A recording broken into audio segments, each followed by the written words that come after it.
શાંતિ 9/9/2024 આજના મીઠા બાબાના મધુર મહાવાક્ય। મીઠા બાળકો, યોગ બળથી ખરાબ સંસ્કારોનું પરિવર્તન કરી સ્વયંમાં સારા સંસ્કાર ભરો। જ્ઞાન અને પવિત્રતાના સંસ્કાર સારા સંસ્કાર છે। પ્રશ્ન છે, આ બાળકોનો બર્થ રાઇટ એટલે કે જન્મસિદ્ધ અધિકાર કયો છે? તમને હમણાં કઈ ફિલિંગ આવે છે? ઉત્તર છે, તમારો બર્થ રાઇટ છે મુક્તિ અને જીવન મુક્તિ। તમને હમણાં ફિલિંગ આવે છે કે અમારે બાપની પાસે પાછા ઘરે જવાનું છે। તમે જાણો છો બાપ આવ્યા છે ભક્તિનું ફળ મુક્તિ અને જીવન મુક્તિ આપવા। હવે બધાએ શાંતિધામ જવાનું છે। બધાએ પોતાના ઘરનો દીદાર એટલે કે સાક્ષાત્કાર કરવાનો છે। ઓમ શાંતિ। મનુષ્ય બાપને સાચા પાતશાહ સતગુરુ પણ કહે છે। અંગ્રેજીમાં પાતશાહ નથી કહેતા, એમાં ફક્ત સાચા ફાધર કહે છે। ગોડ ફાધર ટ્રુથ સત્ય કહેવાય છે। ભારતમાં જ કહે છે સાચા પાતશાહ। હવે અંતર તો ખૂબ છે, એ ફક્ત સાચું કહે છે, સાચું શીખવાડે છે, સાચા બનાવે છે। અહીં કહે છે સાચા પાતશાહ। હવે અંતર તો ખૂબ છે, સાચા પણ બનાવે છે અને સચખંડના બાદશાહ પણ બનાવે છે। આ તો બરાબર છે। મુક્તિ પણ આપે છે, જીવન મુક્તિ પણ આપે છે, જેને ભક્તિનું ફળ કહેવાય છે।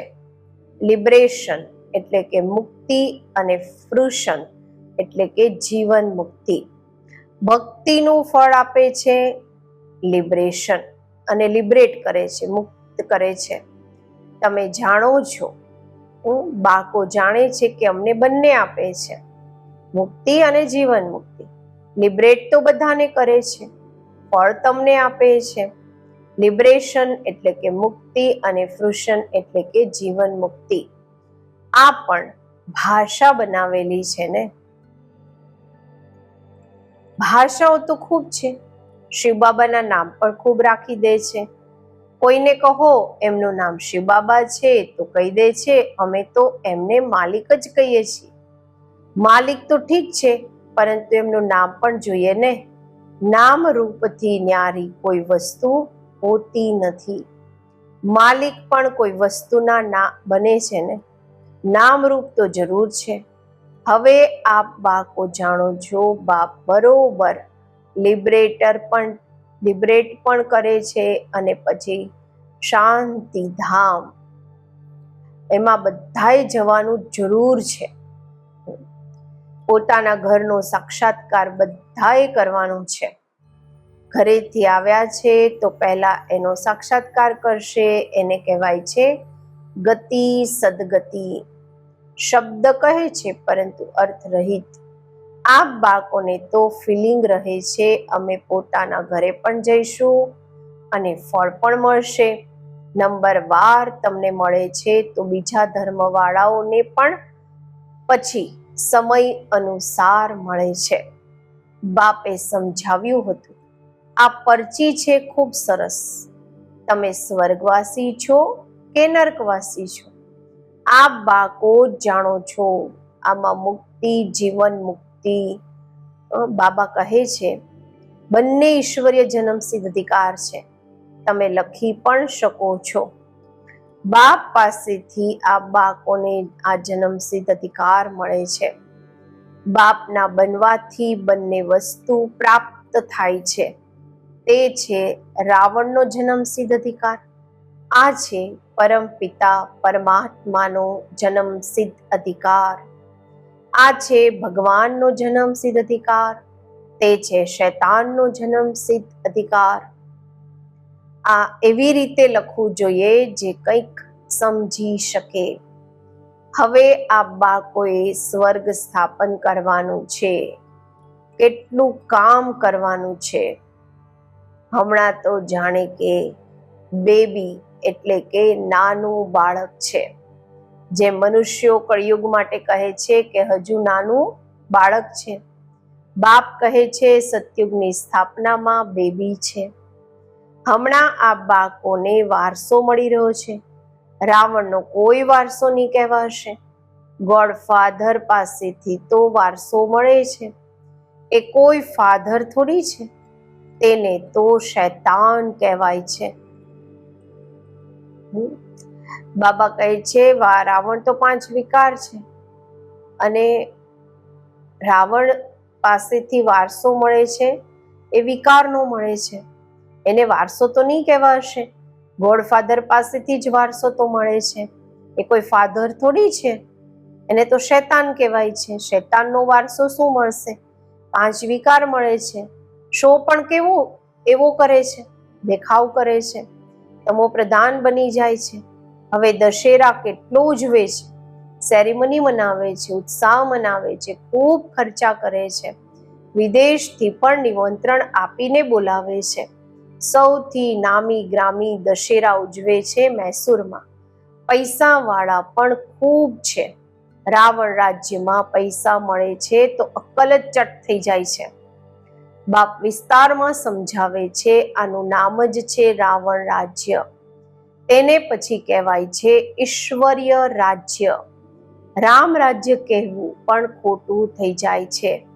ગાંધીજી પણ રામ રાજ્ય ઈચ્છતા હતા. મનુષ્ય સમજે છે. ગાંધીજી પણ અવતાર હતા. એમને કેટલા પૈસા આપતા હતા. એમને ભારતના બાપુજી કહેતા હતા. હવે આ તો આખા વિશ્વના બાપુ છે. હમણાં તમે અહીં બેઠા છો, જાણો છો કેટલા જીવાત્માઓ હશે. જીવ એટલે કે શરીર તો વિનાશી છે,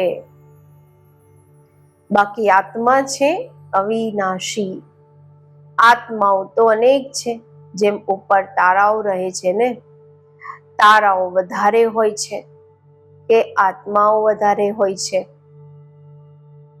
બાબા કહે છે કારણ કે તારાઓ વધારે છે કે આત્માઓ વધારે છે? કારણ કે તમે તો છો ધરતીના સિતારાઓ અને તે આકાશના સિતારાઓ. તમને આકાશ દેવતા કહેવાય છે, તે પછી તેને પણ દેવતા કહી દે છે. તમને ભાગ્યશાળી સિતારા કહેવાય છે નહીં? સારું, આના પર પછી ચર્ચા કરજો. બાબા હમણાં આ વાતને નથી અડતા. એ વાત નથી કરતા બાબા. આ તો સમજાવ્યું કે સર્વ આત્માઓના એક બાપ છે. આમની બુદ્ધિમાં તો બધા છે. જે પણ મનુષ્ય માત્ર છે બધાના એ બાપ છે. આ તો બધા જાણે છે કે આખી મનુષ્ય સૃષ્ટિ સમુદ્ર પર ઊભી છે. આ પણ કંઈ બધાને ખબર નથી. બાપે સમજાવ્યું હતું રાવણ રાજ્ય આખી સૃષ્ટિ પર છે. એવું નથી કે રાવણ રાજ્ય કોઈ સાગરની પાર છે. સાગર તો ઓલરાઉન્ડ છે જ. કહે છે ને, નીચે ભેંસ છે, એના શિંગડા પર આખી સૃષ્ટિ ઊભી છે. પછી જ્યારે થાકી જાય છે તો શિંગડા બદલે છે. હવે જૂની દુનિયા ખલાસ થઈ નવી દુનિયાની સ્થાપના થાય છે. શાસ્ત્રોમાં તો અનેક પ્રકારની વાતો દંતકથાઓમાં લખી દીધી છે. આ તો બાળકો સમજે છે. અહીં બધા આત્માઓ શરીરની સાથે છે. એમને કહેવાય છે જીવાત્માઓ. તે જે આત્માઓનું ઘર છે ત્યાં તો શરીર નથી. એને કહેવાય છે નિરાકારી. જીવ આકારી છે એટલે સાકાર કહેવાય છે. નિરાકારને શરીર નથી હોતું. આ છે સાકારી સૃષ્ટિ. તે છે નિરાકારી આત્માઓની દુનિયા. આને સૃષ્ટિ કહેવાશે. તેને કહેવાય છે ઇન્કોર્પોરિયલ વર્લ્ડ, નિરાકારી દુનિયા. બાબા કહે છે આત્મા જ્યારે શરીરમાં આવે છે ત્યારે આ ચૂરપૂર ચાલે છે, નહીં તો શરીર કોઈ કામનું નથી રહેતું. તો એને કહેવાય જ છે નિરાકારી દુનિયા. જેટલા પણ આત્માઓ છે તે બધા પાછળથી આવવા જોઈએ. એટલે આને પુરુષોત્તમ સંગમ યુગ કહેવાય છે. બધા આત્માઓ જ્યારે અહીંયા આવી જાય છે તો ત્યાં પછી એક પણ નથી રહેતો. ત્યાં જ્યારે એકદમ ખાલી થઈ જાય છે ત્યારે પછી બધા પાછા જાય છે. તમે આ સંસ્કાર લઈ જાઓ છો નંબરવાર પુરુષાર્થ અનુસાર. કોઈ નોલેજના સંસ્કાર લઈ જશે, કોઈ પવિત્રતાના સંસ્કાર લઈ જાય છે. આવવાનું તો પછી પણ અહીં જ છે, પરંતુ પહેલા તો ઘરે જવાનું છે. ત્યાં છે સારા સંસ્કાર, અહીં છે ખરાબ સંસ્કાર.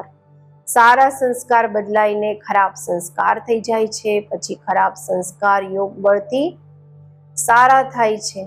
સારા સંસ્કાર લઈ જશો.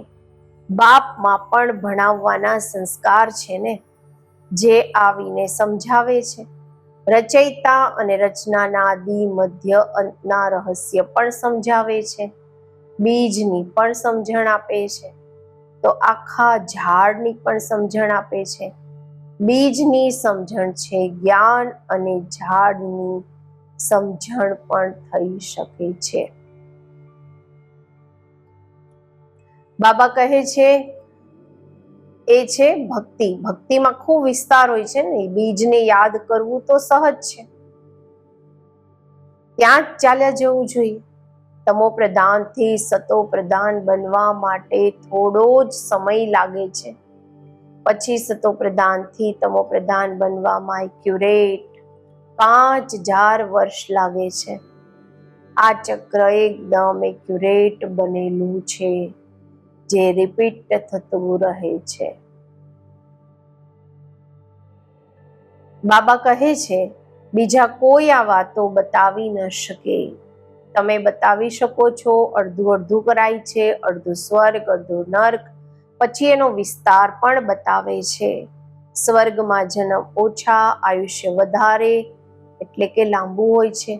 નર્કમાં જન્મ વધારે, આયુષ્ય ઓછું, એટલે કે ટૂંકું હોય છે. ત્યાં છે યોગી, અહીં છે ભોગી, એટલે અહીં ખૂબ જન્મ લે છે. આ વાતોને બીજા કોઈ નથી જાણતા. મનુષ્યને કંઈ પણ ખબર નથી. ક્યારે દેવતાઓ હતા, કેવી રીતે બન્યા, કેટલા સમજદાર બને છે. બાબા કહે છે આ પણ તમે જાણો છો કે બાપ આ સમયે દેવતાઓને બાળક ભણાવીને 21 જન્મો માટે વારસો આપી રહ્યા છે. પછી આ બાબા કહે છે કે પછી શું થશે? આ તમારા સંસ્કાર તો રહેતા નથી. જેમ રાજાઈના સંસ્કાર થાય છે તો જ્ઞાનના, ભણતરના સંસ્કાર પૂરા થઈ જાય છે. આ સંસ્કાર પૂરા થશે તો નંબરવાર પુરુષાર્થ અનુસાર રુદ્ર માળામાં પરોવાઈ જશો. પછી નંબરવાર આવશો પાઠ ભજવવા. જેમણે પૂરા 84 જન્મ લીધા છે તે પહેલા આવે છે. એમનું નામ પણ બતાવે છે. શ્રી કૃષ્ણ તો છે પહેલા રાજકુમાર સ્વર્ગના. તમે જાણો છો ફક્ત એક થોડા જ હશે, આખી રાજધાની હશે ને. રાજાની સાથે તો પ્રજા પણ પછી બને છે. પછી જોઈએ. બાબા કહે છે બની શકે છે એક દ્વારા બીજાનો જન્મ થતો જાય. જો કહે 8 સાથે આવવાના છે, પરંતુ શ્રી કૃષ્ણ તો નંબર 1 માં આવશે ને. 8 સાથે આવે છે તો પછી શ્રી કૃષ્ણનું આટલું ગાયન શા માટે? આ સાંભળી બાબા કહે છે પરંતુ શ્રી કૃષ્ણ તો નંબર 1 માં આવશે ને. બાબા કહે છે કે આ બધી વાતો આગળ ચાલીને સમજાવશે. કહે છે ને આજે તમને હું ખૂબ ગુહ્યમાં ગુહ્ય વાતો સંભળાવું છું. કંઈક તો બાકી રહેલું છે ને. આ યુક્તિ રચી છે. જે વાતમાં જુઓ, જે વાત નથી સમજતા તે બોલો. અને બાબા કહે છે જે વાતો સમજતા જ નથી એને શું બોલવાની? દિવસે દિવસે ગુહ્યમાં ગુહ્ય સંભળાવે છે. આમાં કહેવામાં શરમની વાત નથી. ગુહ્યમાં ગુહ્ય પોઈન્ટ જ્યારે સંભળાવે છે તો તમને સાંભળીને ખૂબ ખુશી થાય છે. અંતમાં પછી કહી દે છે મનમના ભવ મધ્યાજી ભવ. શબ્દ પણ શાસ્ત્ર બનાવવા વાળાઓએ લખ્યા છે. મૂંઝાવાની તો જરૂર નથી. બાળક બાપનું બન્યું અને બેહદનું સુખ મળ્યું. આમાં મનસા સેવા વાચા કર્મણા એ પવિત્રતાની જરૂર છે. લક્ષ્મી નારાયણને બાપનો વારસો મળ્યો છે ને, આ તો પહેલા નંબરમાં છે. બાબા કહે છે જેમની જ પૂજા થાય છે, સ્વયંને પણ જુઓ, મારામાં આવા ગુણ છે. હમણાં તો બેગુણ છો ને, પોતાના ગુણોની પણ કોઈને ખબર નથી. હવે તમે બાપના બન્યા છો તો જરૂર પરિવર્તન થવું જોઈએ. બાપે બુદ્ધિનું તાળું ખોલ્યું છે. બ્રહ્મા અને વિષ્ણુનું પણ રહસ્ય સમજાવ્યું છે. આ છે પતિત, એ છે પાવન. એડોપ્શન આ પુરુષોત્તમ સંગમ યુગ પર જ થાય છે. પ્રજાપિતા બ્રહ્મા જ્યારે છે ત્યારે જ એડોપ્શન થાય છે. સતયુગમાં તો થતું નથી, એવું બનતું નથી. અહીં પણ કોઈને બાળક નથી થતું તો પછી એડોપ્ટ કરે છે, ગોદનું બાળક લે છે. પ્રજાપિતાને પણ જરૂર બ્રાહ્મણ બાળકીઓ સાંભળીને જ લેજો. બાબા કહે છે કે આ છે મુખવંશાવલી, તે છે કુખવંશાવલી. બ્રહ્મા તો પ્રસિદ્ધ છે, એમની અટક જ બેહદની છે. પ્રજાપિતા બધા સમજે છે, પ્રજાપિતા બ્રહ્મા આદિદેવ છે. એમને અંગ્રેજીમાં કહેવાશે ગ્રેટ ગ્રેટ ગ્રેન્ડ ફાધર. આ છે બેહદની અટક. તે બધી હોય છે હદની અટક. એટલે બાપ સમજાવે છે આ જરૂર બધાને ખબર હોવી જોઈએ કે ભારત મોટામાં મોટું તીર્થ છે જ્યાં બેહદના બાપ આવે છે. એવું નથી, આખા ભારતમાં વિરાજમાન થયા છે. શાસ્ત્રોમાં મગધ દેશ લખ્યું છે, પરંતુ નોલેજ ક્યાં શીખવાડે છે? આબુમાં કેવી રીતે આવ્યા? દેલવાડા મંદિર પણ અહીં આખું યાદગાર છે. જેમણે પણ બનાવ્યું તેમની બુદ્ધિમાં આવ્યું અને બેસીને બનાવડાવ્યું. એક્યુરેટ મોડલ તો મળી ન શકે. એક્યુરેટ મેડલ તો નહીં બને સતયુગનું. બાપ અહીં જ આવીને બધાની સદગતિ કરે છે. મગધ દેશમાં નહીં, તે તો પાકિસ્તાન થઈ ગયું. આ છે પાક સ્થાન, પવિત્ર સ્થાન. હકીકતમાં પાક સ્થાન તો સ્વર્ગને કહેવાય છે. પાક અને નાપાકનો આખો ડ્રામા બનેલો છે. તો મીઠા મીઠા સિકિલધા બાકો, તમે આ સમજો છો? પર આત્મા પરમાત્મા અલગ રહે બહુકાળ. સુંદર મેલા તબ લગા જબ સદગુરુ મિલા દલાલ. તો કેટલા સમય પછી મળ્યા છે, ફરી ક્યારે મળશે? સુંદર મેળો કરી દીધો જ્યારે સદગુરુ મળ્યા હતા. દલાલના રૂપમાં મળ્યા હતા. ગુરુ તો ખૂબ છે ને, એટલે સદગુરુ કહેવાય છે.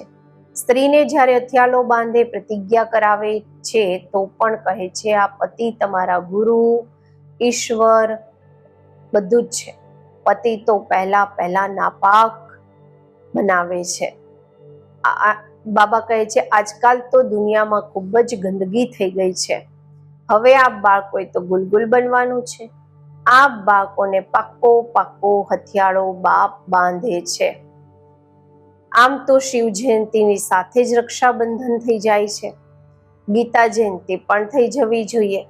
શ્રી કૃષ્ણ જયંતી થોડો સમય પછી નવી દુનિયામાં થઈ છે. બાકી તહેવાર બધા સમયના છે. રામનવમી ક્યારે થાય છે એ પણ કોઈને ખબર છે શું? તમે કહેશો નવી દુનિયામાં 1250 વર્ષ પછી રામનવમી થાય, રામ આવે. શિવ જયંતી, કૃષ્ણ જયંતી, રામ જયંતી આ બધી મુખ્ય જયંતીઓ છે.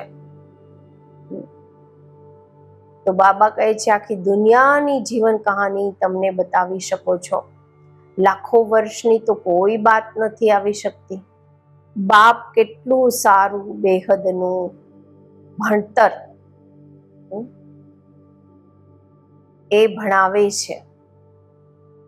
એક જ વાર 21 જન્મો માટે નિર્વસ્ત્ર થવાથી બચી જાઓ છો. હમણાં તમે 5 વિકારો રૂપી રાવણના પારકા રાજ્યમાં જાઓ છો. હવે આખું 84નું ચક્ર તમારી બુદ્ધિમાં, તમારી સ્મૃતિમાં આવ્યું છે. અચ્છા, મીઠા મીઠા સિકેલદા બાળકો પ્રતિ માત પિતા બાપ દાદાના યાદ પ્યાર અને ગુડ મોર્નિંગ. રૂહાની બાપની રૂહાની બાળકોને નમસ્તે. ધારણા માટે મુખ્ય સાર. પહેલું છે બેહદ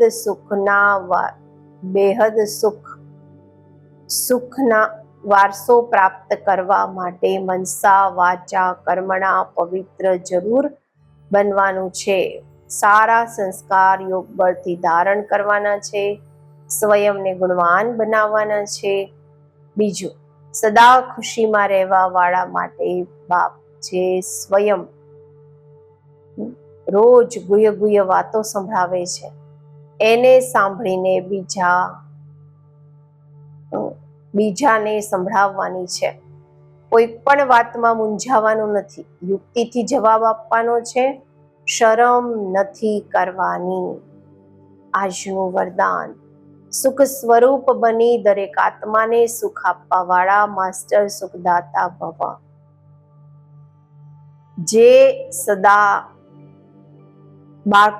જે બાળકો સદા યથાર્થ કર્મ કરે છે એમને એ કર્મનું ફળ ખુશી, પ્રત્યક્ષ ફળ ખુશી અને શક્તિ મળે છે. એમનું દિલ સદા ખુશ રહે છે. એમને સંકલ્પ માત્ર પણ દુઃખની લહેર ન આવી શકે. સંગમયુગી બ્રાહ્મણ અર્થાત સુખદાતાના બાળકો દુઃખનું નામ નિશાન નહીં, કારણ કે સુખદાતાના બાળકો છે. એવા સુખદાતાના બાળકો સ્વયં પણ માસ્ટર સુખદાતા હશે. દરેક આત્માને પણ સુખદાતા કહેશે. બાબા કહે છે દરેક આત્માને પણ સદા સુખ આપશે. તે ક્યારેય ન દુઃખ આપશે, ન દુઃખ દેશે. સ્લોગન છે, માસ્ટર દાતા બને, सहयोग स्नेह और सहानुभूति આવી આજ રહેમ દિલની નિશાની. સહાનુભૂતિ આપવી આજ રહેમ દિલની નિશાની છે. ઓમ શાંતિ.